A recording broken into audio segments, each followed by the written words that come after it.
జీవాధిపతి అయిన దేవుడు, సర్వకృపానిధి అయిన దేవుడు, మన తండ్రి అయిన దేవుని నామమున అందరికీ వందనాలు, దేవునికి స్తోత్రాలు.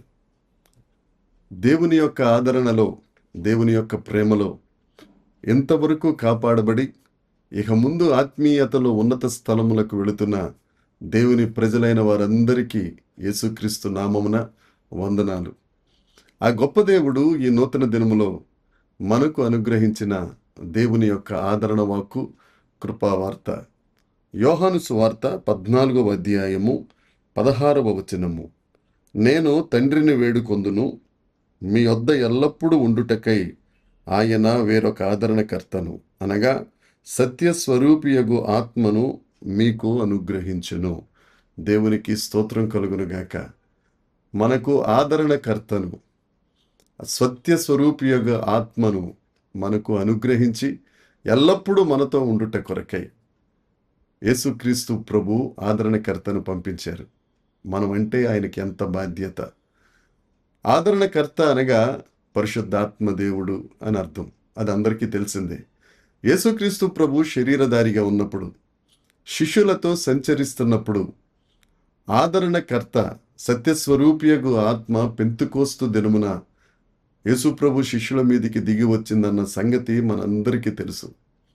ఆ పరిశుద్ధాత్మ దేవుని యొక్క ఆదరణ అది మరుపురానిది, మరువలేని ఆదరణ. అది దైవికమైన ఆదరణ. దేవుని ఆత్మ చేత మనం ఆదరించబడుతూ ఆ ఆదరణ పొందుకొనిన వారమై అనేకులను ఆదరించు వారిగా మనం ఉండాలని దేవుని యొక్క ఆశ. అందుకే యెషయా గ్రంథము 40వ అధ్యాయము 11వ వచనంలో, నా జనులను ఓదార్చుడి, ఓదార్చుడి. ఎందుకు అనంటే అనేక మంది ఓదార్పు లేక, ఆదరణ లేక, ఇబ్బందులలో, రకరకాల పరిస్థితుల్లో కొట్టుమిట్టాడుతుంటే వారికి కావలసిన ఆదరణ, వారికి కావలసిన ఓదార్పు మనము పంచివ్వాలని దేవుని యొక్క ఆశ. దేవుని యందు ప్రియమైన దైవ జనాంగమా, మన పిల్లల విషయంలోనే కానీ, మన కుటుంబ విషయంలో, మన సేవా విషయంలో, మన సంఘ విషయంలో మనం దేవుని యొక్క ఆదరణ, దేవుని యొక్క ఓదార్పు పొందుకొనుటకు ఆదరణకర్త అయిన దేవుడు ఎల్లప్పుడూ సిద్ధంగా ఉన్నాడు. మన పిల్లల విషయంలో ఒకవేళ ఎటువంటి పరిస్థితుల్లోనైనా వారు అటు ఇటు తిరిగినా, అటు ఇటు చెదిరినా, వారందరినీ సమకూర్చి మనలను ఓదార్చి మన పిల్లలకు నెమ్మది కలుగజేసి మన కుటుంబములకు ఆదరణ అనుగ్రహించి అంచెలంచెలుగా ఉన్నత స్థలములోనికి, ఉన్నత స్థానంలోనికి తీసుకెళ్ళుటకు సత్యస్వరూపియగు ఆత్మ, సత్యము నుండి సర్వసత్యంలోనికి నడిపించే గొప్ప దేవుడు ఎల్లప్పుడూ మనకు తోడుగా ఉన్నారు. 3.5 సంవత్సరముల మహిమ పరిచర్యలో ఆయనను వెంబడిస్తున్న ఆ 12 మంది శిష్యులకు, లేదంటే 70 మంది శిష్యులకు అనేక మారులు ఆయన ఆదరణ మాటలు చెప్పి వారిని ఓదార్చిన సందర్భాలు ఎన్నో. యోహాను సువార్త 14వ అధ్యాయం 1వ వచనం చూస్తే, మీ హృదయములను కలవరపడనీయకుడి. మనం ఏ విషయంలోనూ భయపడవలసిన అవసరం లేదండి. మనం ఏ విషయంలోనూ కలవరపడవలసిన అవసరం లేదు. దేనికి చింతించవలసిన అవసరం లేదు. సమస్తమును చూచుకొనగలిగిన దేవుడు, సమస్తమును సహాయము చేయగలిగిన ఎబెనేజరే ఎల్లప్పుడూ ఆదరణకర్తగా మనకు తోడుగా ఉంటారు. మనకు సమస్తమును సమకూర్చే దేవుడు మనకున్నారు. మనం కలవరపడవలసిన అవసరం లేదు. మన కన్నీటిలో, మన వ్యధలలో, మన ఆపదలలో, వాటన్నిటిలో నీ భారము యావత్తు యెహోవా మీద మోపితే, నీ భారము యావత్తు దేవుని మీద మోపితే నిన్ను తోడుగా ఉండడానికి, నిన్ను విడిపించడానికి ఆ ఆదరణకర్త అయిన పరిశుద్ధాత్మ దేవుడు వెనువెంటనే, నీ వెంటనే ఉండే దేవుడు. ఆయన నిన్ను విడువని దేవుడు, ఎడబాయిని దేవుడు. ఆ ఆత్మ చేత నడిపించబడే వారిగా మనం ఉండాలి. ఆ ఆదరణకర్త ఎల్లప్పుడూ మనకు తోడుగా ఉండడానికి ఇష్టపడుతున్నారు. ఆయన సన్నిహిత సంబంధంలో మనము ఉండేవారిగా జీవించాలి.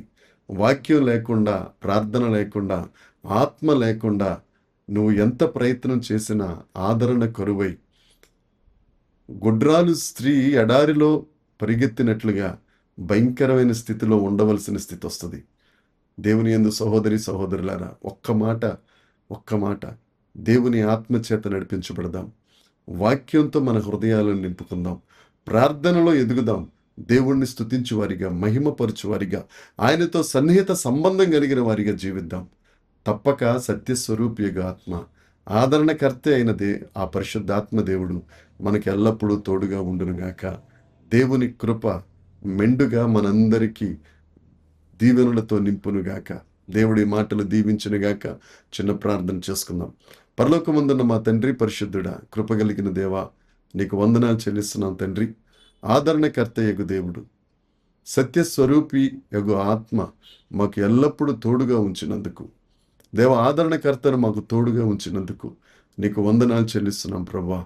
దేవ లోకమును గూర్చి, పాపమును గూర్చి, దేవ తీర్పును గూర్చి ఒప్పింపచేస్తూ సత్యం నుండి సర్వసత్యంలోనికి మమ్మల్ని నడిపించే ఆత్మను మాకు తోడుగా ఉండి నీతి మార్గములలో మమ్మల్ని నడిపిస్తూ నీకు సన్నిహిత సంబంధం కలిగిన వారమై నిన్ను సంతోషపెడుతూ సంతోషించే వారిగా ఉండగలుగుటకు నీ కృప అనుగ్రహించినందుకై, నీ ఆశీర్వాదములతో నింపినందుకై మిమ్మల్ని స్తుతిస్తూ యేసుక్రీస్తు నామమున ప్రార్థించి అడిగి వేడుకొనుచున్నాము తండ్రి. ఆమేన్. దేవుని కృప మనందరికీ తోడై ఉండునుగాక. ఆమేన్, ఆమేన్, ఆమేన్.